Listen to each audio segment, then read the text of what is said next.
Hello everyone and welcome to today's installment on Dragon's Hoard. Today we have two guests, one of them being Finrer. Hello buddy. Go on, I need to record. No, don't eat that. You're a good boy. Go on, Finn. You're gonna flip me over, go on. As I was saying, welcome back or welcome to Dragon's Hoard. If you are new here, my name is Rebecca and today we are going over the second installment in Hannah Nicole Maehrer's Assistant to the Villain series. The book we are reviewing is Apprentice to the Villain. And as I was saying, today we have two guests on our video. The first one being Finrer, or Finn for short, as you can tell. He was very slobbery. And the second being the very adorable but very angry Dante the Duck. He also got in the water, and I don't know why he likes to wash his eyeballs. He's so cute. So if you are new here and you are unfamiliar with how my videos are usually presented, I do have a very specific format in which I tend to talk about each book that I review on this channel, namely being the typical intro, and then I will hit a cover review where we just judge the book's entire cover, things I liked about it or things I didn't like, and I'll give it a star rating. And immediately after the cover review, then we'll hit other things that are more typical of a book review. Then we'll hit the synopsis. After the synopsis are my personal thoughts and opinions, and usually thoughts and opinions have a lot of spoilers, not going to lie. Thoughts and opinions have spoilers. My star and spice rating is usually at the very end of my thoughts and opinions, and after that we will get into things like magic system. Sometimes we'll have highlights, like my favorite quotes or favorite scenes out of the book, what I recommend to other people, what audience I would recommend it to, and similar reads. So if you're looking for something similar to the book or series that I'm talking about, but decide that you actually want to read something else that isn't this book for whatever reason, or you really enjoyed said book that I'm speaking of, I think there's a spider crawling on me, maybe it was an ant, whatever reason you may have, then I do try to mention something that I have read that is similar to what I discussed in this review. And now that all of that is out of the way, let's go ahead and go over our cover review for Apprentice to the Villain before we continue on with our review. Unfortunately, I did not remember to actually bring the physical book with me. I did bring my notes, no physical book, so it's going to be on the screen somewhere, that way you can see what I'm talking about. And for today's cover, thankfully, we were blessed with the same style of cover as book one. So book two follows the same style. It has all of the little symbols, motifs, all of these little things that just draw your attention in, but namely we have Apprentice to the Villain in big, bold white letters that are kind of cartoony. And those bold white letters really stand out, especially considering that the background color for this installment is actually red. So it stands out much more than it did with the periwinkle blue that was book one. And of course, on this cover, we also have the classic books on here. All of the books on here seem to be talking about beginner evil villainy type introduction courses, 101 courses. That way we get an understanding of exactly why we are looking at Apprentice to the Villain. Yes, Apprentice to the Villain. There's a lot of A's in the beginnings of each of this book, and it's getting confusing. Then of course we do have the chains and shackles, because obviously as villains, someone is always getting chained up or shackled up in a dungeon somewhere and then probably tortured. Then of course we have our famous animal companion from book one, Kingsley the Frog,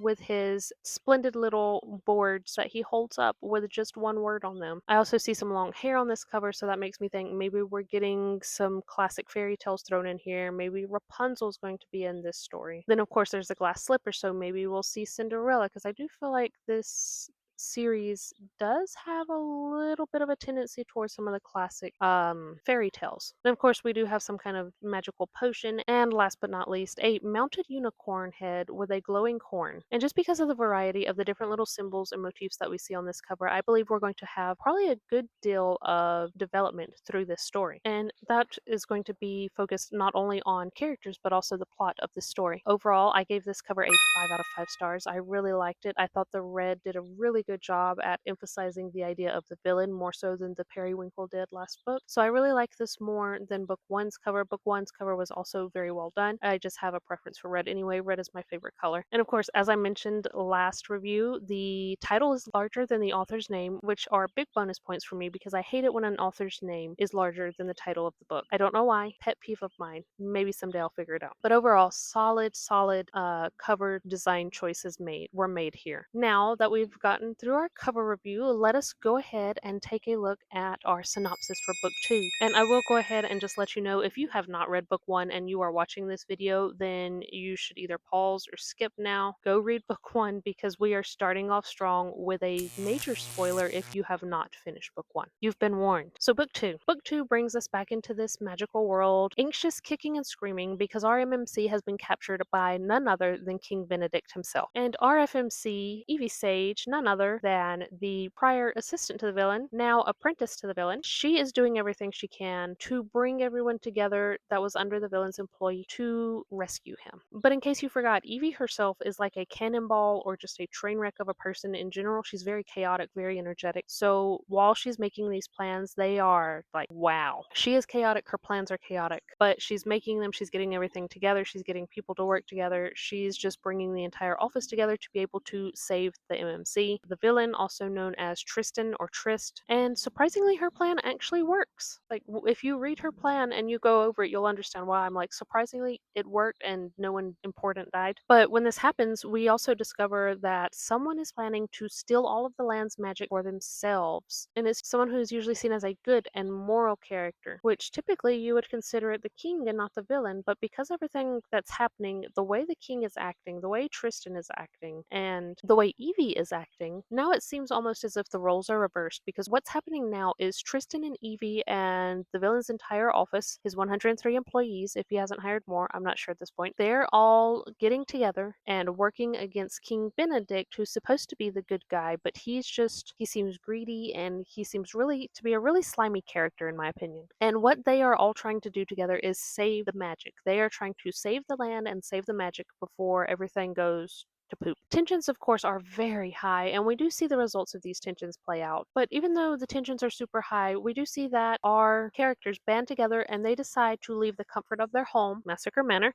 and go out in search of clues to help save the magic and the land. Their journey, of course, takes them to multiple different areas, so we are moving around. However, these journeys and incidents that they have do tend to put them in a lot of peril. Like, someone is always in danger, pretty much. Evie, of course, is still inexplicably drawn to the villain, and he is also drawn to her. However, both characters are very adamant in their attempts to fight this attraction towards each other, which is insane. They are both hilarious in these attempts. Things slip out, they slip up with things that they say. It's fantastic. I love it. And of course, this is what drives our typical slow burn fantasy romance plotline. Even so, with all of this going on, they do manage to find multiple pieces of this prophecy. I think I forgot to mention that there's a prophecy telling all about how Renadon's magic, the kingdom where we're at, is going to be stripped of the land. It's a prophecy, so we're not completely in the dark. We do have a little bit of an idea. So they do manage to find multiple pieces, and of course we are given a very interesting ending once again, which of course makes us want to continue into the third book. I had a feeling while I was reading that the ending that we were given was going to occur. However, the hints were very vague in this sense. So I wasn't sure about it until we actually made it to the end, and it was very satisfying when that did in fact happen. So that is the general idea of what is going on in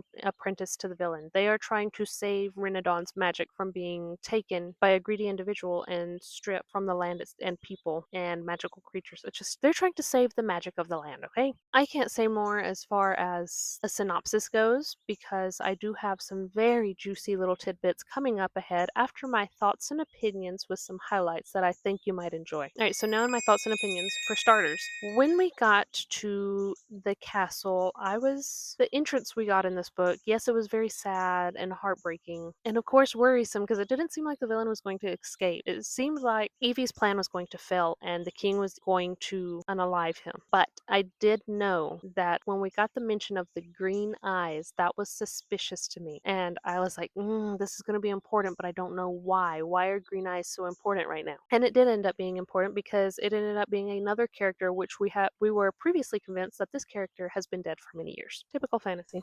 Even if it is very typical of fantasy to bring back or bring in a character that we assumed was dead for a long time, I was very pleased with this development. I'm very thankful for how things played out, because I know for a fact that Evie could not handle another betrayal in her life right now at this moment. She would not be able to process or cope with it at all. Another thing that I found to be very interesting and very, very well thought out, central to this plotline, is the fact that the Malevolent Guard, and how ruthless and fearsome they are, cunning. The majority of the Malevolent Guard are actually women, and I thought that was fantastic, because we always see, oh, the guard's this and the guard's that, and they're always men. Men are the ones with the sword, like, ah. But here in Assistant to the Villain, Apprentice to the Villain, we don't know until Apprentice to the Villain, it is the women that are ready to do whatever they need to make sure that everything goes to plan, and they are, how shall I say, they are unafraid to follow through in what they have to do to be able to make sure this plan works the way it needs to, and also to protect the people they care about and to protect Massacre Manor. Alright, now that that's out of my system, another thing that I really enjoyed watching was Evie and Tristan begin to flirt with each other, even if they are trying to avoid each other, because it was really cute. It's really funny to me watching, like through reading, of course. Evie and Tristan flirt is like watching two fish walk on dry land. It's absolutely hilarious, and I live for it. I believe probably this series is going to be one of my favorites for this year. Our animal companion, Kingsley the Frog, with his little bitty teeny tiny crown, is still one of my favorites. Even if he is troublesome, always meddling, always doing exactly what he's told not to, eavesdropping, being where he's not supposed to be, escaping, and I don't know how he does it, but the way he communicates with just one word or maybe two when he writes them on his little signs is,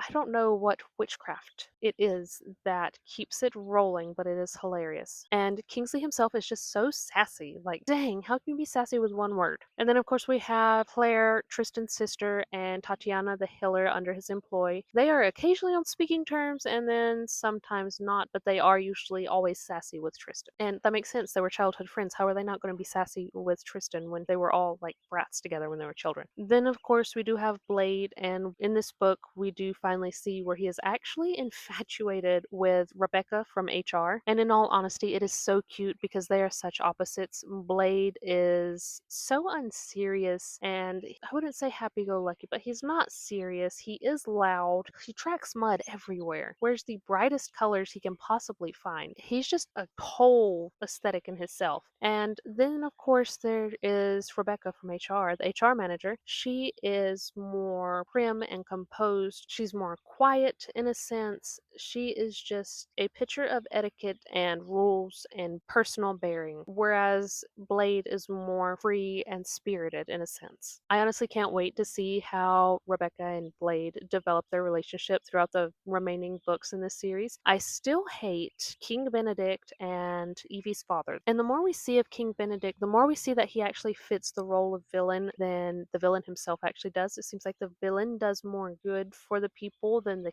king does. And the king's, oh, what's his guard called?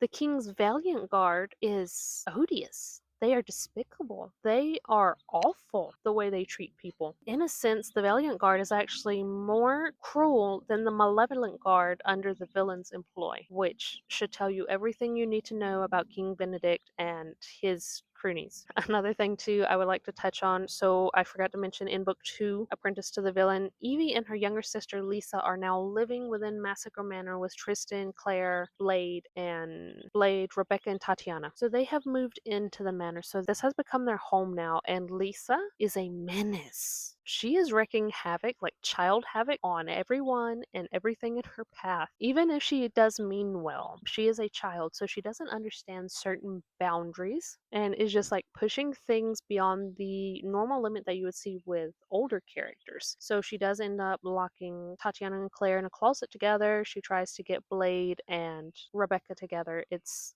a whole mess in itself. Another thing I want to mention about book 2 is that here we do get more POV switches, so we aren't just focusing on one POV. I believe it is still third person.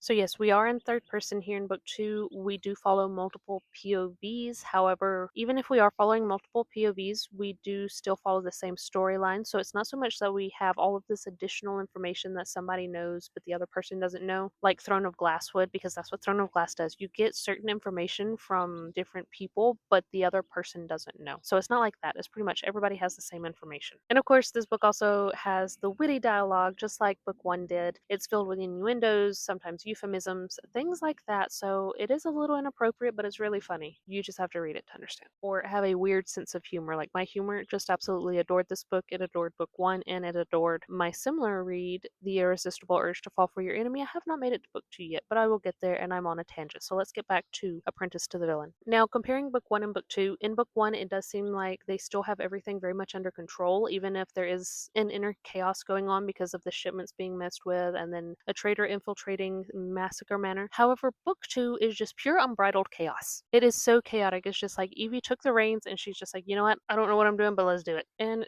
these are just all of the things that I came to mind while I was reading book 2. I did find that I really enjoyed it, but for this book, for my star rating, I did give it a 4 out of 5 stars simply because I did feel like this book was much faster paced than book 1, which is understandable, of course. But even so, I would have enjoyed it a little bit more if it had been slowed down a little bit, because it did feel at times as though we had to rush to get through certain things. That way we could move on. Overall, this is a very quick read to begin with, including the epilogue. This book is 337 pages long. Now, if you just planned on skipping the epilogue or you did skip it, I implore you to go back and read it. It's not a long epilogue. It's only like 2 pages long. Definitely go back and read that because it is eye-opening to a crucial point in our plot line. So it is necessary, or I think it's necessary, to read the epilogue. I know you may not like reading epilogues, but that is my opinion on this matter. And finally, for my spice rating in this book, just like in book 1, we don't really get that much spice. So we do have the tension. It is drawn out so thin, it is basically transparent, but we still only get one very passionate kiss, and then I believe a few lewd thoughts on behalf of the villain. I'm pretty sure Evie has lewd thoughts, but she's always having lewd thoughts. And of course, Evie has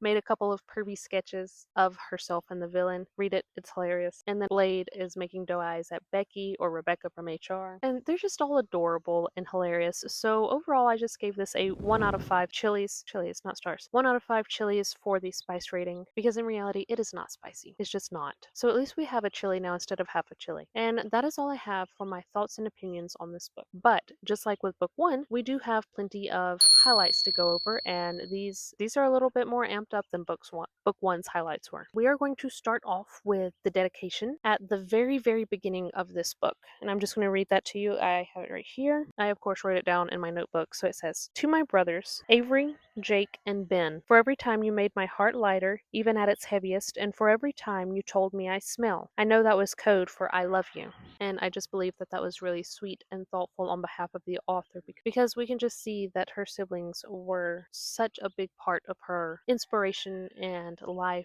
to write this story, I believe. It really seems that way because the villain, of course, has all of his siblings, or his siblings show up in the story, and their relationship is very, very sibling coded. You know, sometimes you'll find a book and it's just like, oh, they're siblings, but they don't really have that sibling relationship. Yeah, this one, no.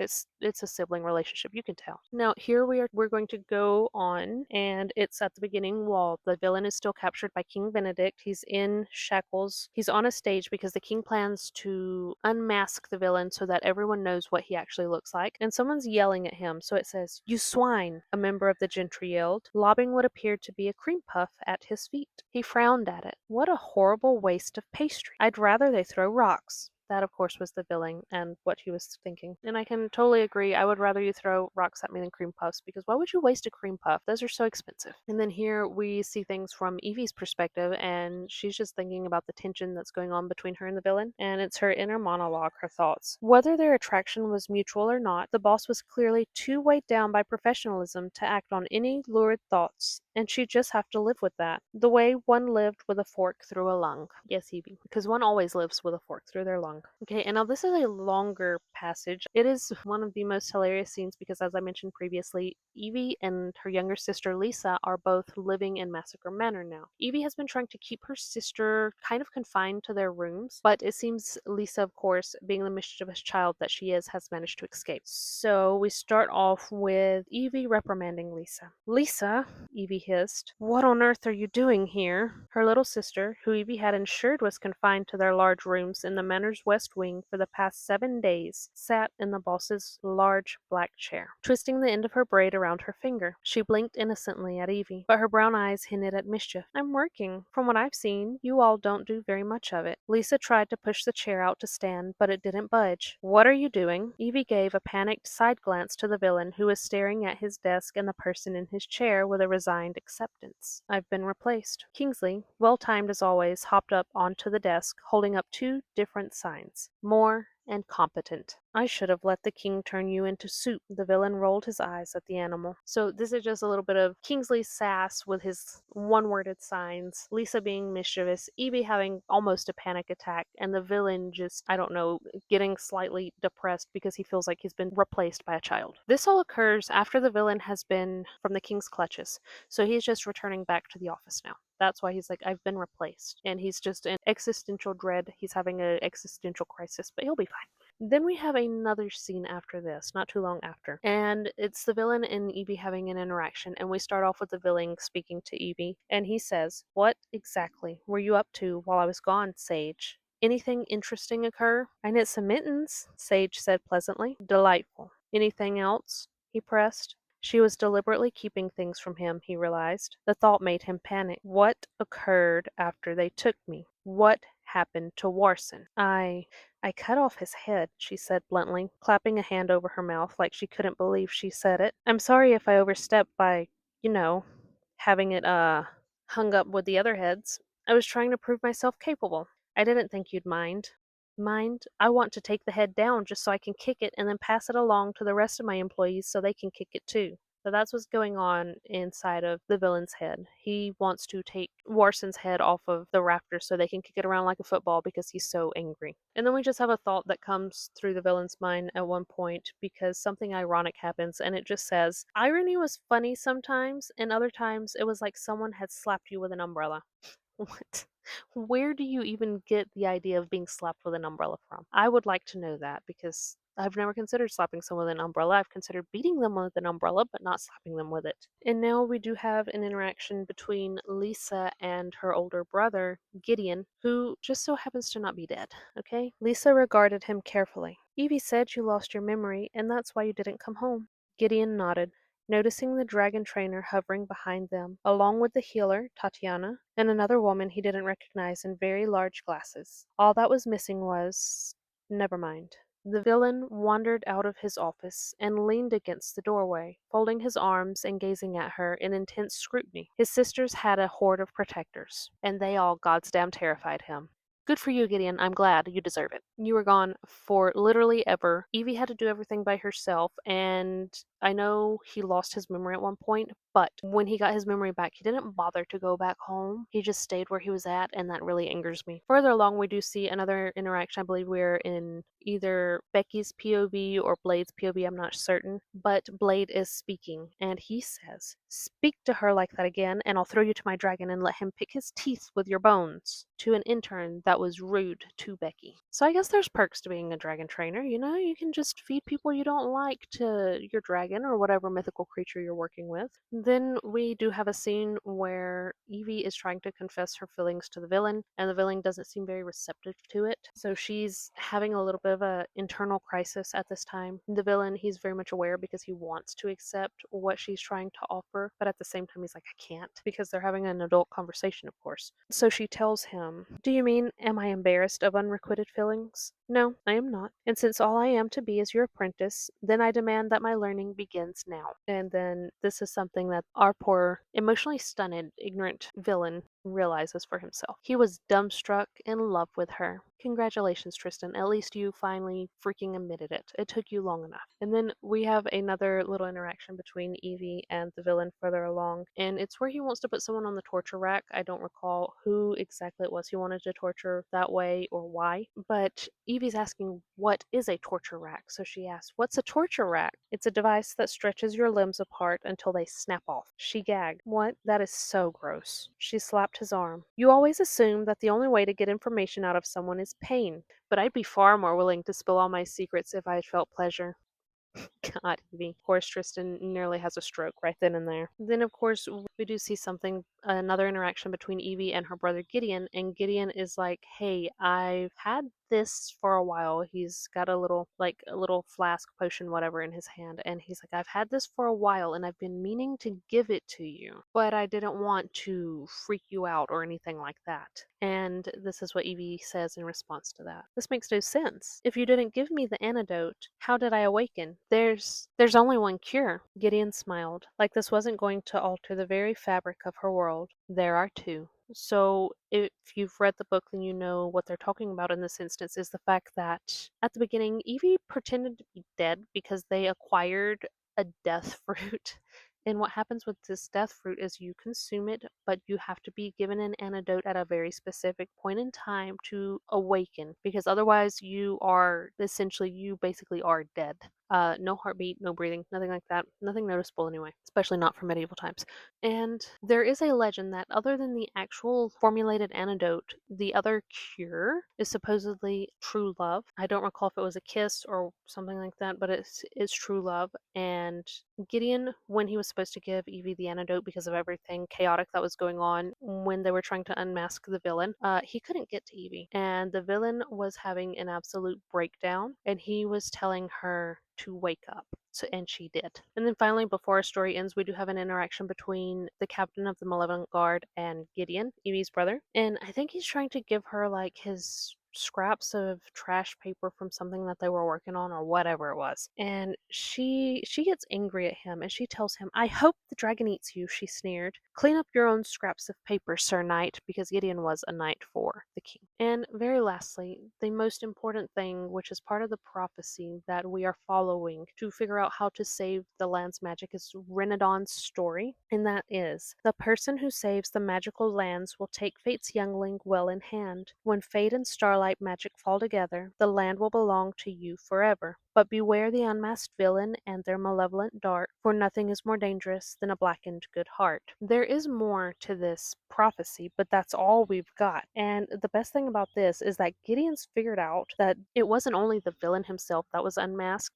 in front of everyone with King Benedict, but Evie was also unmasked at that point, so they know who she is. And in book 2, we have gotten more references to Evie having an evil gleam in her eye. But something that's even more impactful than that is what we're told in the previous chapter before this, and it's when Evie thinks in her own thoughts, "Beware the wrath of a kind heart." And personally, I believe that Evie is now the actual villain of this story. So I don't think it's actually Tristan anymore. I believe she is the villain because of everything that's happened, and she has had a change in personality. She is a bit crueler, she's colder, she is considering her own boundaries and herself more and what she wants, not so much people pleasing as she did previously. Right, and that is all I have for my highlights. I hope you enjoyed them because these were some of the best instances within this book. I know it's just pretty much just spoilers, but it was my favorite parts and just things that they said to each other. If you do not like this kind of humor, then this book is not for you, because this book is absolutely filled to the brim with this kind of humor and just dialogue. Take that into consideration before picking it up. Now we can go ahead and move into our magic system. And pretty much the magic system hasn't changed in book 2. It stays the same as it did in book 1. Same concept, same principle for being able to manifest magic, something traumatic or very stressful that provokes you to actually manifest magic. The only true change that we have is the fact that magic itself is fading from the land because of everything that's going on with the king and the villain, their little spat, their war between them, and the king's ultimate greed that he wants to control all magic. All of that is actually causing issues for the land and people's magic now. So with this, the villain Tristan's magic is out of control. He cannot control his magic. He can't get it to do what he wants. It's acting up on its own. It seems to be drawn to Evie for some reason, and it tries to protect her in this book, but with a mind of its own. So it doesn't want to listen to Tristan. It just wants to like curl around her ankles like a cat and just protect her however it can, not really listening to Tristan when he needs it to, because they do get into a lot of dangerous situations. And so far, Evie has somehow developed the ability to see Tristan's magic, but she can't control it so far. So good so far on that. Evie still has no magic. You would think she would because she's been through a lot of traumatic stuff, but apparently it wasn't traumatic enough. And then in this installment, we also learned that gods are real in this world. So we did not know that previously. We knew there was mention of gods, but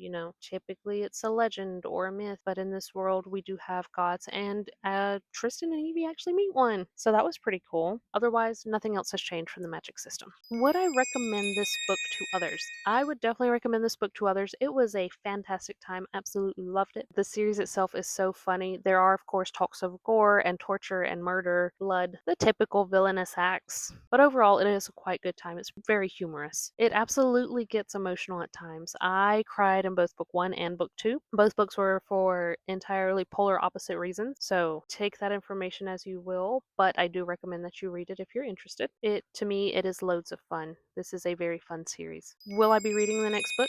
Yes, of course I will be reading the next book because I'm having such a great time with this, and I'm trying to get caught up before book 4 is actually released. It's supposed to be released later this year. I don't really remember when it's coming out. I'll have to check on that. Book 4 is also available on Kindle Unlimited. This is non-sponsored, by the way, but I believe book 3 is available on Kindle Unlimited. Non-sponsored. I believe books 1 through 3 are on Kindle Unlimited. Or if you like the paperbacks, like I typically do, then go ahead and pick those up. Yeah. Book 3 is Accomplice to the Villain. So Evie continues moving up the ladder. First she was an assistant, now she's an apprentice. Book 3, she's going to be an accomplice, so they're going to be working even closer together than as apprentice and master, I suppose. And then I believe it's August when book 4 comes out. That is supposed to be adversary to the villain. Do you see why I say there are too many A's now? And because of this trend that's going on, I'm wondering what's going to switch in book 4, because 1, 2, and 3 seem to be Evie moving up the chain, but book 4 says adversary to the villain. So is Evie the actual villain, or is Benedict going to be coming after Evie, or is Tristan going to have to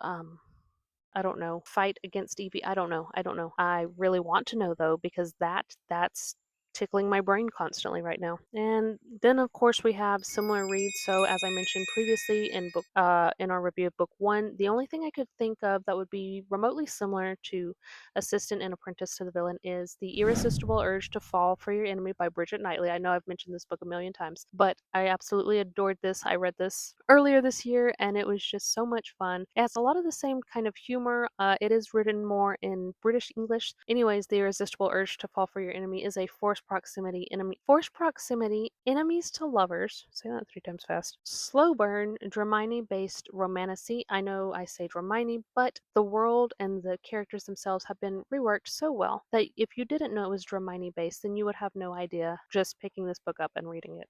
All right, thank you everyone for joining me today on my channel and going over